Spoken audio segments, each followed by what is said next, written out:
უნგრეთში მიმდინარე საპარლამენტო არჩევნებს ოცნების დეპუტატები აგვირდებიან. სოციალურ ქსელში ვრცელდება ფოტო, რომელზეც დავით მათიკაშვილი, ირაკლი მეზურნიშვილი, გიორგი კახიანი და ვიქტორ სანიკიძე ჩანან. ისინი უნგრეთში ეუთოს საპარლამენტო დელეგაციის ფარგლებში ჩავიდნენ. არჩევნებზე კი აქტივობა რეკორდულად მაღალია და 13 საათის მონაცემებით 55%-ს აღწევს.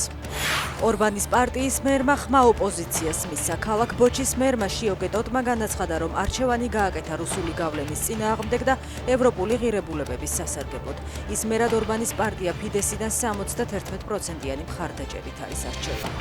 შეერთებული შტატები დაუყოვნებლივ იწყებს ოპერაციას ჰორმუზის სრუტეში შემავალიან გამომავალი ყველა გემის ბლოკირების პროცესს. წერს დონალდ ტრამპი ისლამაბადის უშედეგო მოლაპარაკებების შემდეგ.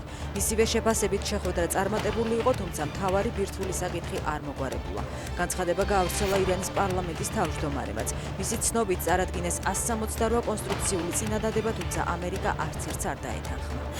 დონეცკის სახალხო რესპუბლიკის 17-18% გასათავისუფლებელია, სანამ ზელენსკი პასუხისმგებლობის აღების გაბედაობას მოიგრებს, სპეციალური სამხედრო ოპერაცია გაგრძელდება, აცხადებს კრემლის პრესპიკერი. პროპაგანდისტ ზარუბინთან ინტერვიუში პესკოვი ამბობს, რომ როდესაც რუსული არმია ახალი რუსული რეგიონების საზღვრებს მიაღწევს, ამის შემდეგ დაიწყება მოლაპარაკებები. სააღდგომო მზავს კი, რომელიც რუსეთმა მალევე დაარღვია, პესკოვმა პუტინის ჰუმანიტარული ჟესტი უწოდა.